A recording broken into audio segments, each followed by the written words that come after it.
Okay then guys, so sorry for the delay on these videos, but we're going to crack on today with the last couple of principles of flight lessons, starting today with flare effect.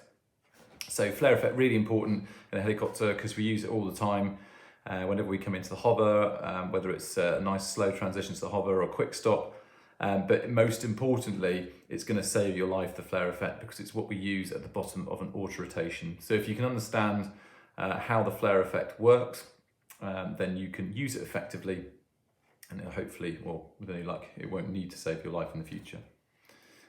So the best way to do this is to start with 3 images on the board, and I'm just going to crack on and do them now.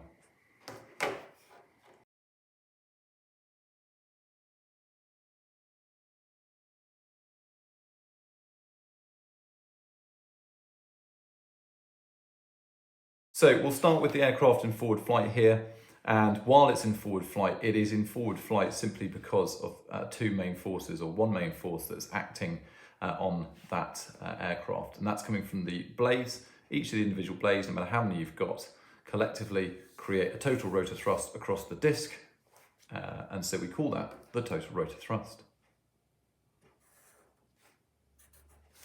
As you can see, it acts perpendicular to the disc. And so in terms of horizontal and vertical components, we can now resolve that. So the first one being the vertical.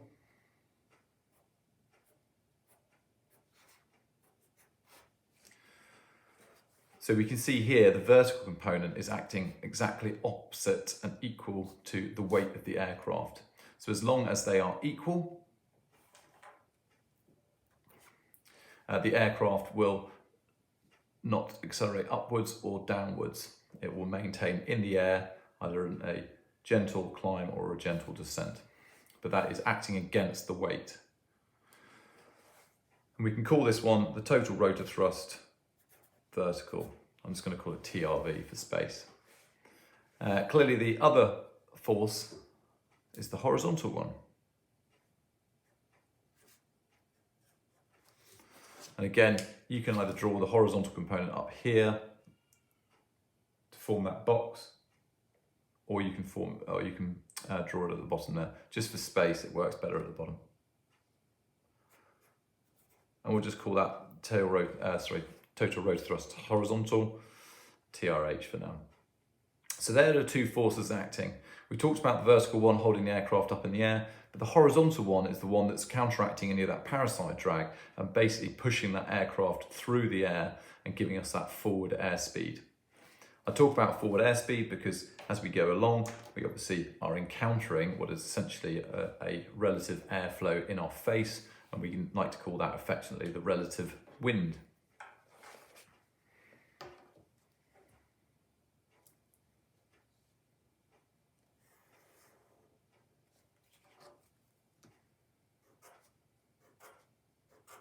And this is quite simply, this can be obviously part of the wind, but quite simply, it is the airflow that we are creating by driving into it.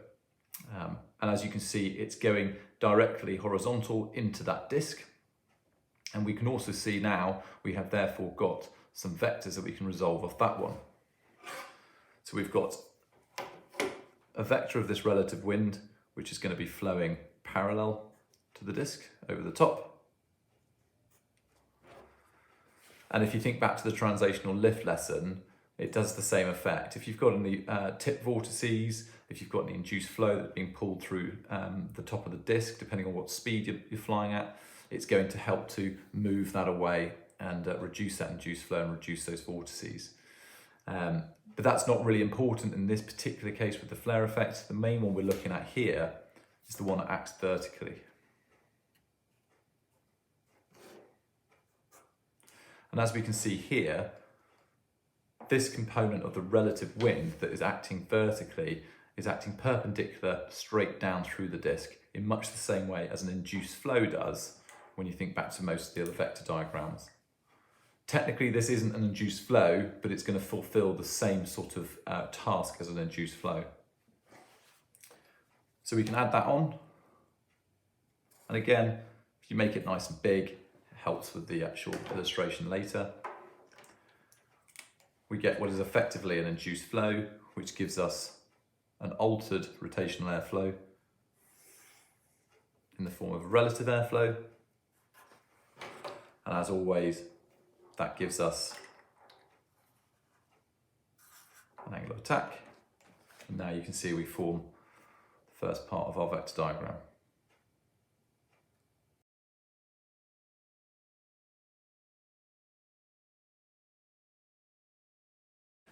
And so we've got our rotor drag, which you'll remember from all the previous lessons, and you'll also have your total rotor thrust for this singular blade. And the main thing to take away here, or to point out, is that we've got our total rotor thrust, which is countering the weight, or part of the weight. We've got our rotor drag here, which is being countered by torque. So an equal and opposite force in the form of torque. So there you have your start point.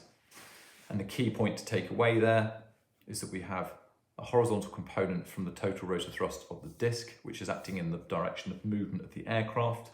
And we've got a relative wind, which is giving us a vertical component directly down through the disc. So what happens now when we put an input into the cyclic, so aft cyclic, that's going to move the pitch angle around the disc, and it's effectively going to tilt that disc backwards. So what effect does that have on the aircraft? Well, it tilts the whole aircraft up and we start going through the process of flaring. So instantly we can put on our first vector, which is the total rotor thrust,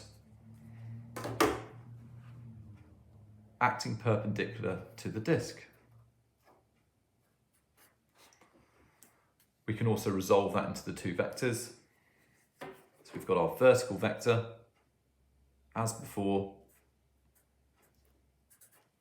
And as an instantaneous snapshot, we're still producing enough lift to keep this aircraft up in the air. But importantly,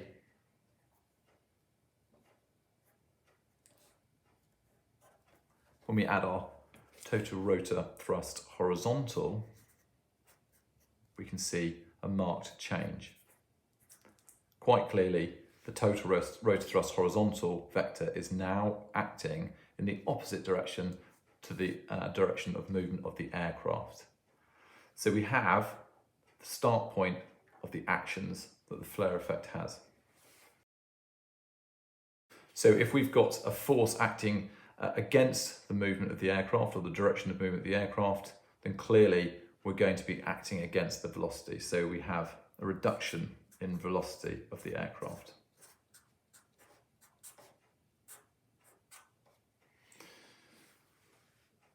The second thing we can see is that we have a change in the disc attitude. So what does that do? Because we are still in this instant snapshot, even though we've got a reduction in velocity, and it's going to gradually decrease as well, you can also see that the relative wind, we're still going to be impacting. However, this time the wind is going to be impacting on the bottom of the disc. So we can draw that one on.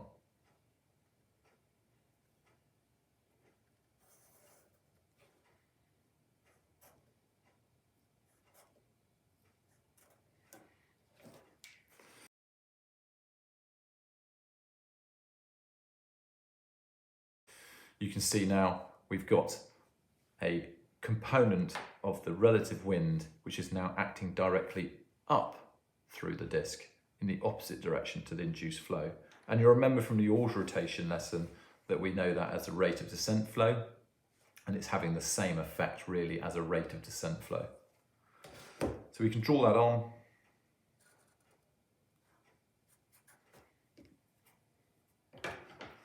And then if we take the rate of descent flow away from the induced flow, noting that this induced flow realistically is going to be made up of elements of the original flow coming down, but also, like I said before, you're still going to have elements of induced flow coming down through the disc, whether it be from vortices or just literally from induced flow, as always, through that column of air that's being dragged through the disc, depending on the speed.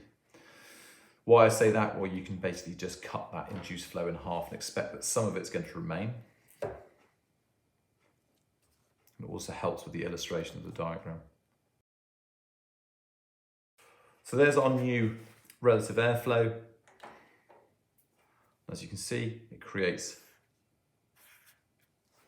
a slightly larger angle of attack, and that has two effects. First of all, it tilts that new lift vector forwards, but it also increases the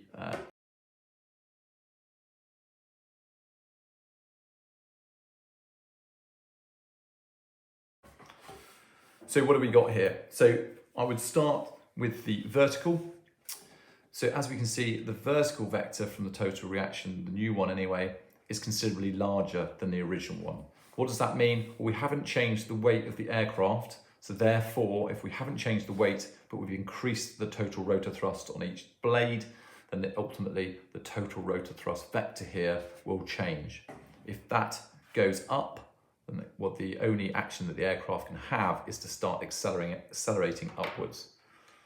So the next effect from the flare effect is the aircraft climbs.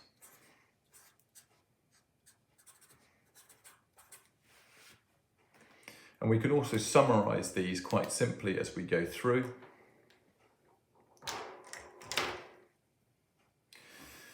Starting with the vertical axis, the angle of attack has increased. And because of that, the lift has increased. Okay, so if the lift has gone up on each of the blades and effectively that total rotor thrust has gone up on each of the blades, then what we've got is an increase in force that's actually acting on that blade. So how is that going to affect that blade? So now we can move to a scratch pad. You can try and squeeze it on the board if you've got a nice big board, and you don't need to go into quite as much detail as I'm about to, but what I'll give you is a little bit of depth of knowledge of how the angular momentum aspect has a big player in the NR.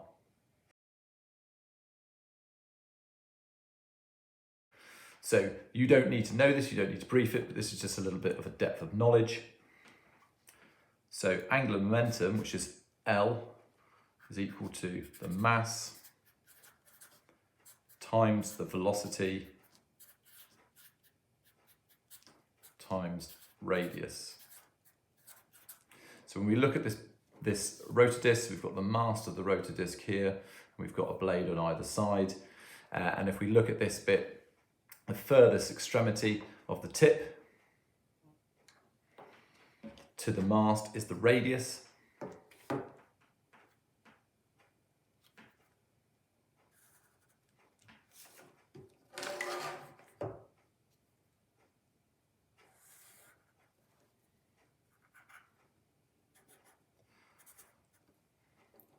And clearly the tip or the rotor blade itself weighs a certain amount, which we can't change at all. So we've got our two constants now. We've got the radius from the mast to the tip. We've got the mass of the blade, and it's spinning around at speed x. Now, if we now add an external force, so we talked about that vertical component of total rotor thrust and how we'd increased it. So if we now add that force on to the tip, noting that at the tip of the blade, that's where we've got the fastest movement. So thinking about our lift equation, we've got the highest velocity at the tip of the blade, and therefore we're going to have the highest amount of lift. So suddenly we've got large amounts of force being applied to that blade. What's going to happen? Well, that lovely flapping hinge is going to allow that blade to flap upwards. Now, clearly I've exaggerated that flapping up, but it helps with the illustration, and it also serves to demonstrate this part.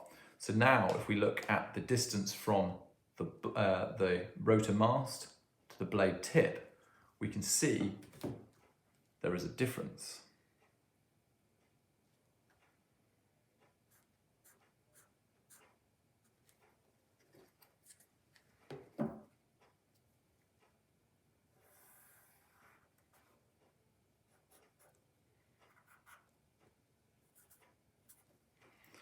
And the main difference there you can see is that the radius has changed. So now moving back to this equation, we can see that the mass hasn't changed, that remains a constant. The radius, however, has come down. So in accordance with the principle of the conservation of angular momentum and the fact that it has to remain the same, something must change, and the only thing left is the velocity.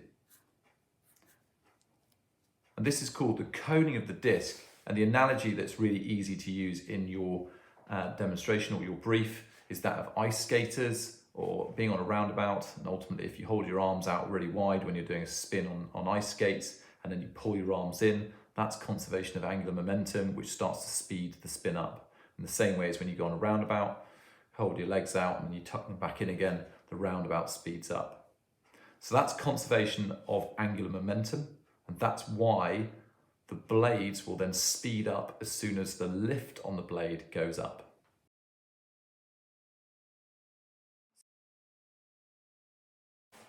So we can see now the increase in lift and the increase in total rotor thrust from that vertical thrust component there has the effect of increasing the speed of the rotors, therefore the NR goes up. So next we'll look at the horizontal component and the change there.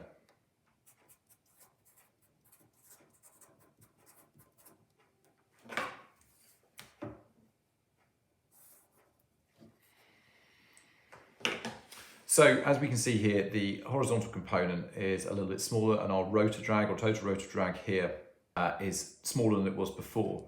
And this is a really important point because this brings out why I drew that little torque arrow on this one, and it shows that it is no longer equal and opposite to that torque. So if the torque is higher in this particular case, as we can see, then suddenly we've got an accelerative force, haven't we?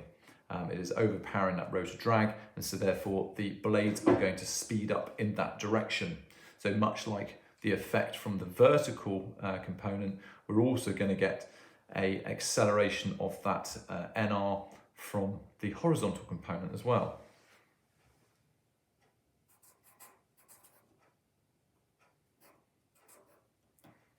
And this is where we need to talk about the two different aspects of the flare effect. So first of all, we'll look at the basic ones. So when we come into hover, or importantly, when we come into a quick stop, we're going to get all these effects. The aircraft is going to experience this increase in NR. However, most aircraft have an ECU or a governor or some kind of computer mechanism that monitors and tries to maintain the speed of the rotors at a nominal speed. And as soon as it senses that that speed is increasing, it starts to restrict the flow of fuel into the engines so it can reduce that torque. As soon as we reduce that torque and bring it back into equilibrium with, or back into balance with the rotor drag, then we don't get that acceleration of NR. And consequently as well, it'll continue to reduce that torque down to counteract any of the effect from the vertical component that we've already talked about. So that's power on.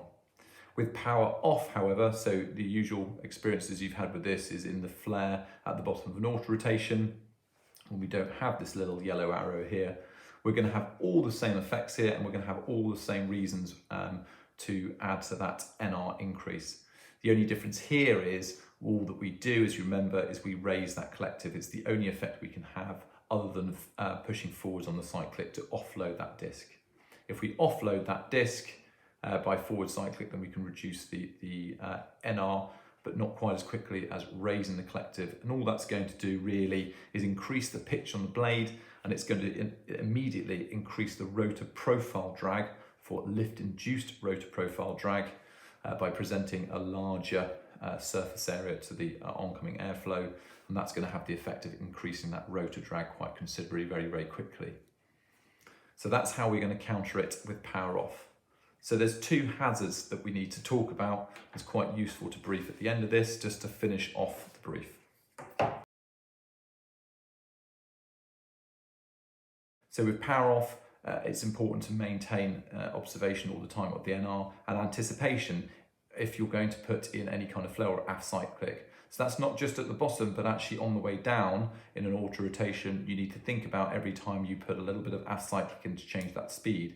If the airspeed isn't quite right and you want to reduce the speed, you need to remember that as you pull back on the cyclic, it's going to probably increase the NR.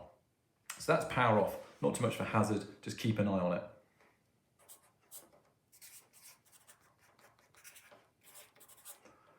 Okay, so 2 power on hazards then. First of all, quick stopping. If you do a really, really harsh quick stop, you're changing these vectors just too quickly. And if you're trying to avoid climbing, then you're likely to lower the collective quite a lot. So you're reducing that profile so much that the rotor drag reduces too much and the NR rises too much. And it doesn't matter how clever your ECU is, it can't reduce the fuel into the engine fast enough to keep that torque at a nice, safe place or in balance with that rotor drag. So you could get an NR overspeed there if you don't react quickly enough by just accepting a climb.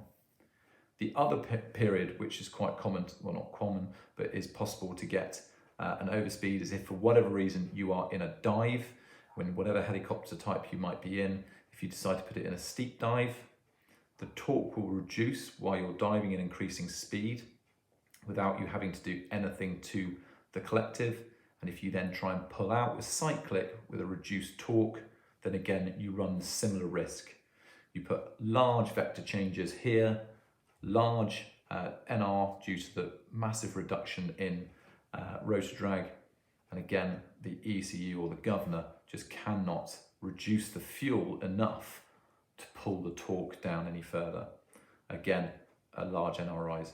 Only thing you can do there, and it matches the profile much better, is to apply a little bit of collective to increase that torque and also that rotor profile as you apply that aft cyclic. So that pretty much concludes the flare effect. A couple of extras in there that I've thrown in. So the conservation of angular momentum, which you can just brief quite quickly without a picture, and the 2 hazards here at the end, which are just a little additional add-on, which you don't need to brief either. But those are the main points and those are the main effects. If there's any questions, points, or comments that you want to put in the remarks below, please feel free, and feel free to correct me where you see that I've gone wrong in any way. That will conclude it.